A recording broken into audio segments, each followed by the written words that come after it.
Good লাইফৰ নতুন এটি অনুষ্ঠানটিলৈ মই ৰেখাই সকলোকে স্বাগতম জনাইছো ইতিমধ্যে শাওন মাহ আৰম্ভ হৈছে আৰু শাওন মাহৰ আজি প্ৰথমটো সোমবাৰ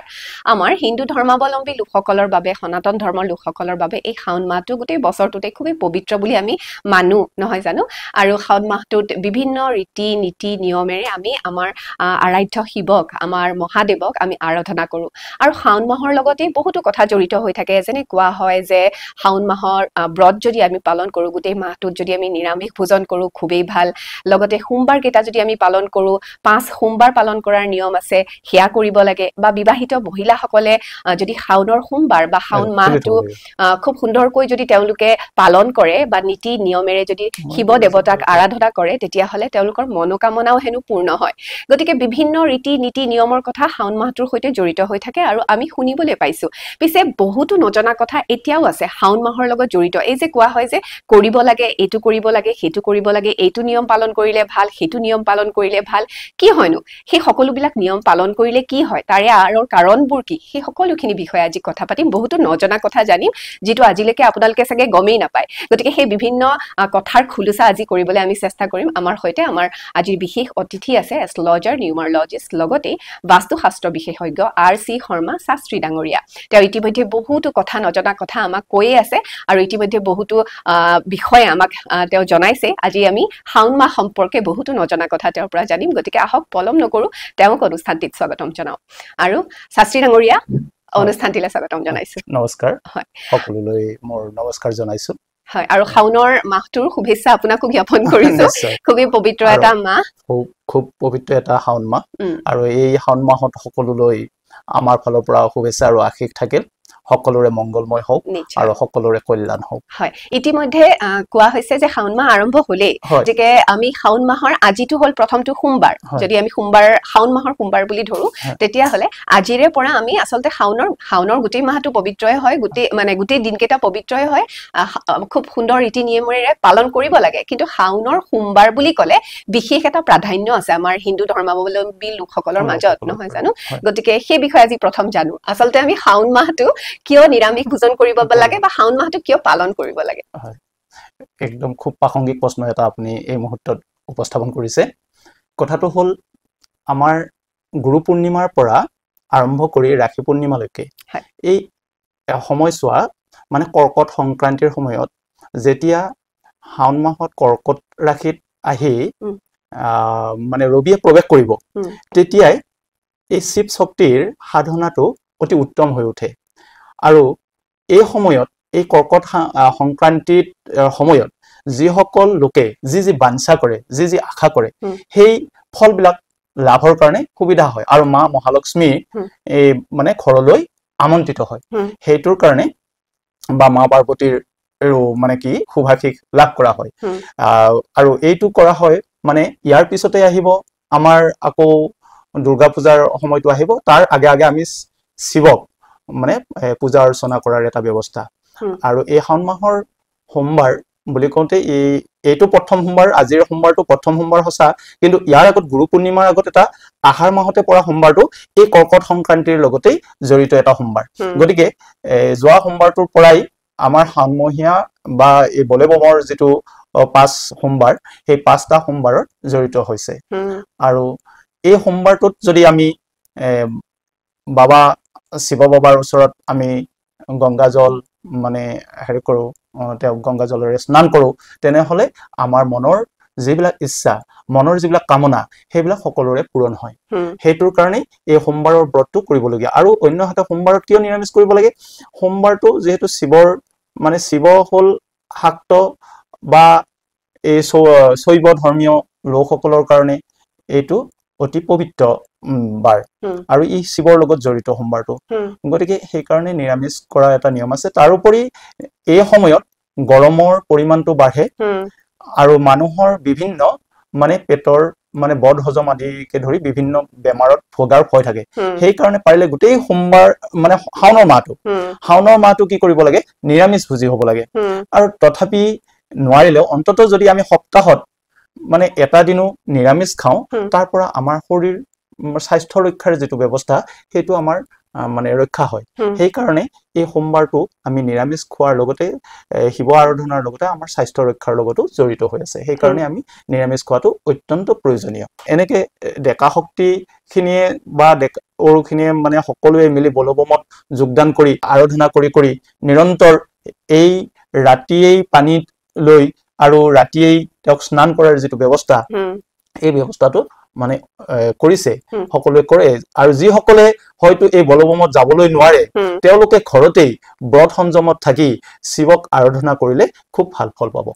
এতিয়া আপুনি বলবমৰ কথা উত্থাপন কৰিছে দেও গতিকে নিয়মবিলাক কেনেকুৱা হয় বলবমত যোৱা পানী তোলাৰ প্ৰক্ৰিয়াটো হ'ল তেওঁলোকে ৰবিবাৰে ব্ৰত সংযমত থাকি পাৰিলেতো গংগাৰ পৰাই আনিব লাগে কিন্তু সেইদিনাখন ৰবিবাৰে সকলো ভাৰতীয় নদীত এক গংগাৰ প্ৰবাহিত হয় বুলি সেই ধাৰণাৰে নদীৰ পৰা বা মানে জলাশয়ৰ পৰা সেই জল আহৰণ কৰে ৰাতিয়েই আৰু শিৱ মন্ত্ৰ জপ কৰি মানে বলবম শব্দৰে সেই শিৱক মন্ত্ৰ জপ কৰি তাৰ পৰা কুম্ভবিলাক মানে হেৰি কৰিব কুম্ভবিলাকত পানী তুলিব কুম্ভবিলাক ভৰাই ল'ব আৰু লৈ উঠি তাৰ পৰা তেওঁলোকে সেই ৰাতিয়েই মানে খোজকাঢ়ি পদব্ৰজে শিকিয়াত মানে ফাৰ কৰাই মানে আগত এটা পিছত এটা নতুবা যিয়ে মানে এটা মাত্ৰ নিছে তেওঁ কান্ধত বা মূৰত সেই পানীটো লৈ সেই মন্ত্ৰ জপ কৰি শিৱৰ চিন্তা কৰি তেওঁ সেই তীৰ্থলৈ মানে আগবাঢ়িব মানে আমাৰ ভাৰতবৰ্ষত দ্বাদশ জ্যোতিৰ্লিংগ আছে জ্যোতিৰ্লিংগৰ ওচৰত থকা সকলে জ্যোতিৰ্লিংগত যাব আৰু যি সকলে জ্যোতিৰ্লিংগলৈ যাব নোৱাৰে সেই সকলে আমাৰ ওচৰে পাজৰে থকা শিৱলিংগ বিলাকত তেওঁলোকৰ সেই গংগা জলেৰে সেই শিৱলিংগত ধুৱাব স্নান কৰাই উঠি তেওঁলোকে তাত বিভিন্ন ব্যৱস্থা আছে মানে কিছুমান মানে হেৰি দিব লাগে বেলপাতেৰে পূজা কৰা আছে গাখীৰ ঢলাৰো ব্যৱস্থা আছে এনে ধৰণে তেওঁলোকক মানে তেওঁলোকে সেই যিটো জল লৈ আহিব সেই জলেৰে শিৱৰ পূজা অৰ্চনা কৰিব আৰু কৰাৰ পিছত তেওঁলোকে সোমবাৰৰ সুন্দৰভাৱে তেওঁলোকে ব্ৰতত মানে গোটেই দিনটো যেহেতু থাকিল তেওঁলোকে সেই ব্ৰতেৰে থাকি তেওঁলোকে শিৱক অৰ্চনা কৰিব হয় এতিয়া এখিনিতে মই আপোনাক সুধিছো আপুনি যেহেতু ব্ৰতৰ কথা কৈছে এতিয়া ব্ৰতটো কিদৰে তেওঁলোকে পালন কৰিব আগদিনাখনৰ পৰাই ব্ৰতত থাকিব এতিয়া ব্ৰতত মানে কিবা খাব পৰা বা কেনে ধৰণৰ বস্তু খাব পাৰে বা একেবাৰে নোখোৱাকে তেওঁলোক থাকিব লাগে সেই বিষয়ে কথা হয় এইটো বৰ ধুনীয়া প্ৰশ্ন কৰিছে মানে ব্ৰতটো বিভিন্ন ধৰণে হ'ব পাৰে ব্ৰতটো আপুনি নিৰ্জল ব্ৰত কৰিব পাৰে নিৰ্জল ব্ৰত বুলি ক'লে এনেকুৱা আপুনি পানী এটোপা নোখোৱাকৈও মানে ব্ৰতটো সেই ৰবিবাৰৰ পৰা সোমবাৰৰ পুৱতি নিশালৈকে ৰাখিব পাৰে আৰু আপোনালোকে কোনো সিদ্ধান্ত নোপোৱাকৈ ফলাহাৰ কৰিও দিনটোত আপোনালোকে ফলাহাৰ কৰিছে ৰবিবাৰৰ পৰা সোমবাৰৰ পুৱতি নিশালৈ ফলাহাৰ কৰিও আপোনালোকে ব্ৰত ৰাখিব পাৰে এই ব্ৰত ৰাখাৰ এই দুটা পদ্ধতিত আপোনালোকে ৰাখিব পাৰে আৰু যেতিয়া পূজা অৰ্চনা কৰাৰ পিছত আপোনালোকে আহাৰ গ্ৰহণ কৰাত একো বাধা নাথাকে কিন্তু নিৰামিষ আহাৰ বা এই পৰমান্ন জাতীয় বা জাতীয় ধৰণৰ আহাৰ গ্ৰহণ কৰিব পাৰে যিসকলে বলবমত অংশগ্ৰহণ কৰে আৰু যিসকলে ধৰক বলবমত অংশগ্ৰহণ কৰা নাই তেওঁলোকে সোমবাৰৰ সূৰ্য উদয়ৰ পৰা সোমবাৰৰ সূৰ্য অস্তলৈকে তেওঁলোকে এই নিৰ্জল ব্ৰত কৰিব পাৰে বা ফল আহাৰ কৰি ব্ৰত কৰিব পাৰে তেওঁলোকে কোনো সিদ্ধান্ত গ্ৰহণ নকৰাকে ব্ৰত কৰিব সন্ধিয়া তেওঁলোকৰ ঘৰত মানে খি চাকি এগছ জ্বলাই লৈ সেই খি চাকি গছ বাবাৰ নামত জ্বলাই শিৱক মন্ত্ৰ বা যেনে ধৰণে পাৰে শিৱৰ স্তব স্তোত্ৰ পাঠ কৰাৰো ব্যৱস্থা আছে নোৱাৰিলেও অন্তত ওম নমঃ শিৱায় এই মন্ত্ৰৰে তেওঁলোকে যদি অতি কমেও 108 বাৰ নোৱাৰিলেও 10 বাৰ যদি তেওঁলোকে জপ কৰি বা সেইটো পাঠ কৰি তেওঁলোকে শিৱক আৰাধনা কৰে তেনেহলে সেইখন ঘৰত সুখ সমৃদ্ধি শান্তি সদায় বিৰাজিত হ'ব এতিয়া আমাৰ ব্ৰতৰ কথা যেটো কৈছে আপুনি শাওন মাহত বিবাহিতা মহিলাসকলে ব্ৰত কৰাৰ নিয়ম আছে তেওঁলোকৰ ব্ৰত ৰখাৰ পদ্ধতিটো কেনেকুৱা হ'ব আপুনি যেটো খোৱা লোৱাৰ কথা কৈছে তেওঁলোকে কিদৰে মানে কেনেকুৱা ধৰণৰ আহাৰ গ্ৰহণ কৰিব বা একেবাৰে নকৰাকেও থাকিব পাৰে এই যিসকল বিবাহিত মহিলা তেওঁলোকে তেওঁলোকৰ স্বামীৰ দীৰ্ঘায়ু কামনা কৰা তেওঁলোকৰ ঘৰখনত সুখ সমৃদ্ধি এই প্ৰাপ্তিৰ কাৰণে কামনা কৰা বা তেওঁলোকে যিসকলে সন্তান লাভৰ ইচ্ছাৰে বা নিসন্তান তেওঁলোকে সন্তান কামনাৰে এই শিৱৰ সোমবাৰ ব্ৰতটো পালন কৰিব পাৰে আৰু যিসকল অবিবাহিত মহিলা আছে অবিবাহিত মহিলাসকলে ছোৱালীবিলাকেও তেওঁলোকে উত্তম স্বামী বা সংগী পাবৰ কাৰণে এই শিৱ ব্ৰতটো সোমবাৰটো পালন কৰিলে তেওঁলোকৰ মনৰ কামনা পূৰ্ণ হয় সেই কাৰণে সোমবাৰটো মানে বিশেষকৈ এনেও সোমবাৰটো ভাল তাৰ ভিতৰত শাওনৰ সোমবাৰ এই পাঁচটা বিশেষভাৱে অতি গুৰুত্বপূৰ্ণ সেই কাৰণে বিবাহিতা মহিলাসকলে ঘৰখনৰ সুখ সমৃদ্ধি প্ৰাপ্তিৰ কাৰণে তেওঁৰ স্বামীৰ দীৰ্ঘায়ু লাভৰ কাৰণে তেওঁৰ সন্তানৰ আয়ু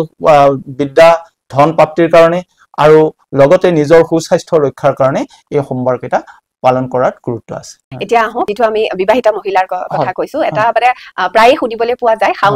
হাউনত তাৰ মানে বিবাহিতা মহিলাসকলে সেউজীয়া ৰঙৰ খাৰু পিন্ধিব লাগে এটো খুবই আজিকালি খুব প্ৰচলিত হৈ আহিছে তাৰে কিবা বিশেষ কাৰণ আছে নেকি বিশেষ কাৰণ আছে সেউজীয়াটো আমাৰ হল আনন্দৰ প্ৰতীক সেউজীয়াটোৱে আমাৰ মনৰ সেউজীয়া ৰক্ষা কৰাৰ দৰে সমৃদ্ধিৰ প্ৰতীক বা শান্তিৰ প্ৰতীক গতিকে এই সেউজীয়া খাৰু পিন্ধিলে স্বামীৰ আয়ুস বৃদ্ধি হয় বুলি এটা প্ৰবচন আছে বা এটা আমাৰ লোক উপচাৰ এটা আছে গতিকে সেই কাৰণে সেই সময়ত বিবাহিতা মহিলাসকলে তেওঁলোকৰ স্বামীৰ আয়ুস বৃদ্ধিৰ কাৰণে সেই সেউজীয়া খাৰু পিন্ধাটো দৰকাৰী বুলি কোৱা হয় এতিয়া আমি আহো আচল কথাটোলে যে যিসকলে হাউনৰ সোমবাৰ পালন কৰিব তেওঁলোকে যেতিয়া বাবাক যেতিয়া পূজা অৰ্চনা আগবঢ়াব তেতিয়া নিয়মবিলাক কেনেকুৱা হ'ব মানে ধৰক বেলপত্ৰ গাখীৰ সেইখিনিৰে আমি পূজা অৰ্চনা আগবঢ়াও গতিকে সেই বস্তু কি কি লাগিব আৰু কেনে ধৰণে পূজা প্ৰথমতে কিহেৰে পূজা আগবঢ়াব তাৰ পিছত কিহেৰে ক্ৰমান্বয়ে সেই বিষয়ে ক'ব নেকি শিৱ বাবাৰ পূজাৰ কাৰণে ধূপ দীপ নৈবেদ্য এইখিনি লাগিলে ধূপ দীপ নৈবেদ্য আৰু বগা ফুল মানে দিব পাৰে উত্তম বেলপাত তেও বেলপত্ৰৰে পূজা কৰিলে ভাল পায় যিসকলে এইবোৰ আযোগাৰ কৰিব নোৱাৰে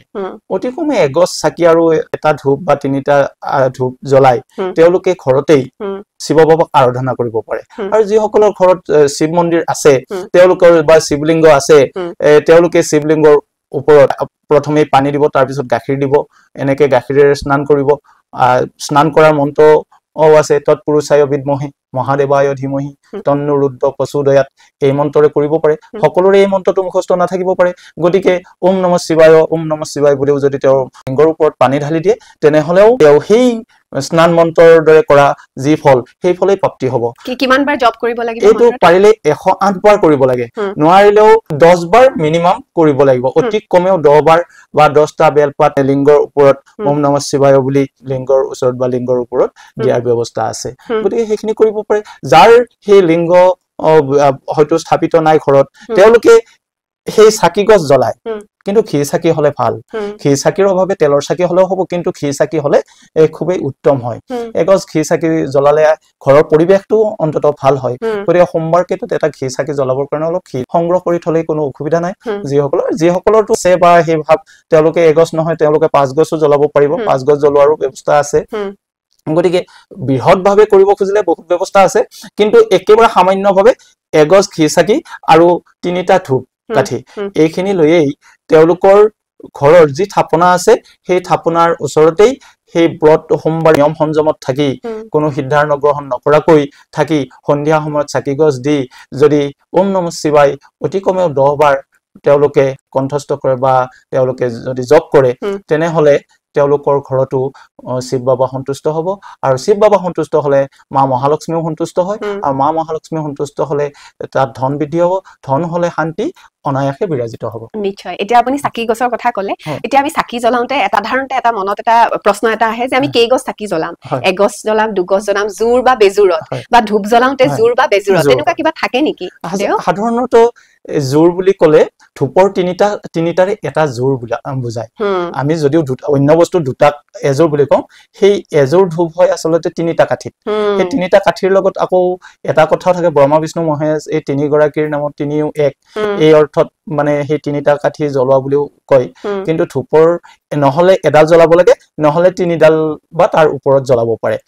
এতিয়া চাকিৰ ক্ষেত্ৰতো তেলৰ চাকি এগছ বা ক্ষীৰ চাকি এগছ এনেকুৱাকেও জ্বলাব পাৰি আৰু বোলে যেতিয়া আৰতিৰ সময়ৰ কাৰণে ক্ষীৰ চাকি 5 গছ জ্বলাই লৈ তেওঁক যদি আৰতি কৰা হয় শিৱৰ সেই যদি আৰতিৰ কাৰণে সেই 5 গছ ক্ষীৰ চাকি জ্বলাব পাৰি আৰু গাখীৰ ঢালিব পাৰি মৌ ঢালিব পাৰি তাৰ পিছত দৈ দিব পাৰি এনেকে মানে শিৱক স্নান কৰাত মানে বহুত বস্তুৱে দিব পাৰি কুঁহিয়াৰৰ ৰস পৰ্যন্ত দিয়া হয় মানে শৰ্কৰা মানে চেনিৰে তেওঁক মানে দিয়া হয় এনে ধৰণৰ বা ক্ষীৰ ঢালিও স্নান কৰোৱা হয় যে এগছ ক্ষীৰ চাকি আৰু এটা বা 3টা ধূপকাঠি জ্বলাই ঘৰতেই আপোনাৰ থাপনাত বা আপোনাৰ যি মানে আৰতি বা প্ৰাৰ্থনা কৰাৰ স্থান আছে সেই স্থানত মন্দিৰত হ'ব পাৰে, আপোনাৰ থাপনাত হ'ব পাৰে, আপোনাৰ তুলসী গছৰ গুৰিটো হ'ব পাৰে,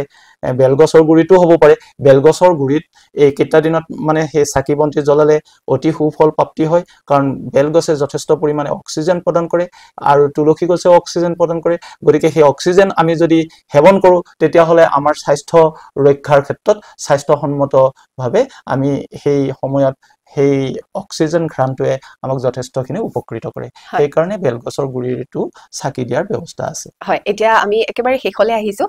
শাওণ মাহৰ যিটো শেষৰ সোমবাৰ, তাৰে মহানতা বা তাৰে যিটো মানে বিশেষত্বটো আৰু অধিক, সেইটো কিহৰ কাৰণে? মানে কথাটো হ'ল 5 সংখ্যাটো মানে 5টা তন্মাত্ৰ থাকে, পঞ্চভূত থাকে। 5 নম্বৰ সংখ্যাটোৰেহে পৰিপূৰ্ণ হয়। মানে যেনেকে ধৰক যদি 4টা কৰিলে এটা কৰা নহল, তেনেহলে তাৰ পূৰ্ণতা অকণমান কমি থাকিল। যেহেতু শিৱ বাবা পঞ্চবক্ত্ৰ বুলি কোৱা হয়, তেওঁ পঞ্চমুখৰ, গতিকে এই পঞ্চমুখৰ হিচাপে 5টা সোমবাৰ পালন কৰিলেহে তেওঁৰ মানে ব্ৰতটো পূৰ্ণ হয়। আৰু শেষৰটোত মানে পূৰ্ণাংগতা লাভ হয় যিহেতু, গতিকে শেষৰটোৰ মাহাত্ম্য সেইকাৰণেই তেতিয়াহে ব্ৰতটো মানে শাওণ মাহৰ ব্ৰতটো পূৰ্ণ হয়। গতিকে শেষৰটো কৰিব পাৰিলেহে আচলতে গোটেইখিনি যিখিনি কামনা কৰা হয় বা যিটো ইচ্ছা কৰি এই ব্ৰতটো ৰখা হয়, সেই ব্ৰতটোৰ ফল প্ৰাপ্তিত সুবিধা হয়। আচ্ছা, এতিয়া প্ৰশ্ন এটা আহিছে মনলৈ, যিসকলে ধৰক কিবা কাৰণত 5টা সোমবাৰ কৰিব পৰা নাই, তেওঁলোকে 2টা বা 1টা কৰিছে, তেতিয়াও তাৰে ফলপ্ৰাপ্তি সিমানেই হ'বনে? ফলপ্ৰাপ্তি হ'ব। তেওঁলোকৰ ধৰক এতিয়া মহিলাসকলৰ চাওক, এই কথাটো আপুনি ভাল কথাই মানে প্ৰশ্নটো উত্থাপন কৰিছে। শাওণ মাহত যিসকল মহিলা, আমাৰ মহিলা ৰজস্বলা হয়, ৰজস্বলাৰ সময়ত তেওঁলোকে ব্ৰতটো বা তেনেকে চাকি জ্বলাব নোৱাৰিব। গতিকে তেওঁলোকে যিহেতু তাৰ পৰা আঁতৰত থাকিব লাগিব, গতিকে তেওঁলোকে হয়তো 2টা কৰিলে আৰু বাকীখিনি কৰিব নোৱাৰিলে, বা 3টা কৰিলে, শেষৰ 2টাত তেওঁলোকে নোৱাৰিলে। এতিয়া কথাটো হ'ল, যদি তেওঁলোকৰ বা 4টা কৰিলে তেওঁলোকে শেষৰটো নোৱাৰিলে, তেওঁলোকে সেইটোত দুখ কৰিব নালাগে যে তেওঁলোকে এই যিটো প্ৰাকৃতিক কাৰণগত কাৰণেহে তেওঁলোকে শেষৰটো কৰিব পৰা নাই। তথাপি তেওঁলোকে কিন্তু সেই 5টাৰ যি ফল, সেই ফলটোৱে প্ৰাপ্তি হ'ব, কাৰণ তেওঁৰ মনত সেই ফলটোৰ প্ৰতি বা সেই দিনটোৰ প্ৰতি তেওঁৰ আগ্ৰহটো সোমাই আছে, সমানেই সোমাই থাকিব। গতিকে তেওঁলোকে প্ৰাপ্তি হ'ব। কিন্তু যদি কিবা অন্য কাৰণবশতঃ বা লোভবশতঃ আজি সোমবাৰত কৰবাত এটা মানে হেৰি আছে, নিমন্ত্ৰণ আছে, সেই নিমন্ত্ৰণটোলৈ গৈ এই সোমবাৰটো বাদ দিছে, বাকী ব্ৰত কেইটা কৰিলে, এনেকুৱা হ'ব নালাগে। হলে তেতিয়া ব্ৰতটো খণ্ড হয়। গতিকে খণ্ড ব্ৰতৰ ফলটো অলপ কমে। কিন্তু মানে প্ৰাকৃতিকগত কাৰণত বা এই ৰজস্বলাগত কাৰণত যদি মহিলাসকলে সেই ব্ৰতটো কিবা কাৰণত মানে কৰিছে, সেইটো খণ্ড ব্ৰত হিচাপে নধৰে, সেই ব্ৰতটো পূৰ্ণ হিচাপে ধৰিব, কাৰণ তেওঁৰ মনত সেই ব্ৰতটো তেতিয়াও অন্তৰ্নিহিত হৈ থাকে। সম্পূৰ্ণ খুব সুন্দৰ কথা ক'লে। আৰু শাওণ মাহৰ এই গোটেই সোমবাৰ কেইটা বা সম্পূৰ্ণ শাওণ মাহটো আমাৰ যিসকলে পালন কৰিম বুলি ভাবিছে বা পূজা অৰ্চনা কৰিম বুলি ভাবিছে, তেওঁলোক সকলোৱে যিখিনি মনত তেওঁলোকৰ মানে কুদুৱনি থকা প্ৰশ্ন যিবিলাক তেওঁলোকৰ আছিলে, সেয়া আমি আজিৰ অনুষ্ঠানটোৰ জৰিয়তে তেওঁলোকৰ সেই গোটেই মানে সেই প্ৰশ্নবিলাকৰ উত্তৰ তেওঁলোকে পালে বুলি আমি আশা ৰাখিছো। হয়, আৰু তেওঁ বহুখিনি কথা, তাৰ ভিতৰত যদি কাৰোবাৰ ইয়াৰ এই বিষয়ত কিবা প্ৰশ্ন বা মনত জাগে, তেতিয়াহ'লে আমাৰ এই অনুষ্ঠানলৈ তেওঁলোকে প্ৰশ্ন কৰিব, নিশ্চয় কমেন্ট কৰিব পাৰে। কমেন্টৰ ৰিপ্লাই আমি আপোনালোকক নিশ্চয় দিম। যদি কিবা প্ৰশ্ন থাকে নিশ্চয় জনাব বুলি আশা ৰাখিছো। আৰু সকলোৰে যাতে শাওণ মাহত তেওঁলোকে যি মনোকামনালৈ পূজা অৰ্চনা কৰে বা আগবঢ়ায়, তেওঁলোক সকলোৰে মনোকামনা যাতে পূৰ্ণ হয়, আমি তাৰে কামনা কৰিছো, নহয় জানো তেওঁ? হয়, আৰু অনুষ্ঠানটি চাই কেনেকুৱা পাইছে বা কিবা যদি ক'বলগীয়া আছে কমেন্ট কৰি জনাব বুলি আশা ৰাখিছো, আৰু যদি ভাল পাইছে শ্বেয়াৰ কৰি দিব বুলি আশা ৰাখিছো, আৰু লগতে ছাবস্ক্ৰাইবো কৰি দিবচোন, নহয় জানো দেউ? হয়, আৰু আপোনাক অশেষ ধন্যবাদ জনাইছো অনুষ্ঠানটিলৈ অহাৰ বাবে। আগলৈ এনেদৰে আপোনাক পাই থাকিম বুলি আশা ৰাখিছো। আমাৰ এই অনুষ্ঠানৰ জৰিয়তে যদি আমাৰ এই যে শাওণ মাহৰ এই 5টা সোমবাৰৰ ব্ৰত বা পূজা অৰ্চনাৰ জৰিয়তে সকলোৰে মংগলময় হওক, তাৰে কামনা কৰি আজিৰ অনুষ্ঠানৰ পৰা মই বিদায় লৈছো। হয়, আমি দুয়োগৰাকীয়ে বিদায় লৈছো। আশা ৰাখিছো ভালে কুশলে থাকিব। ধন্যবাদ, নমস্কাৰ।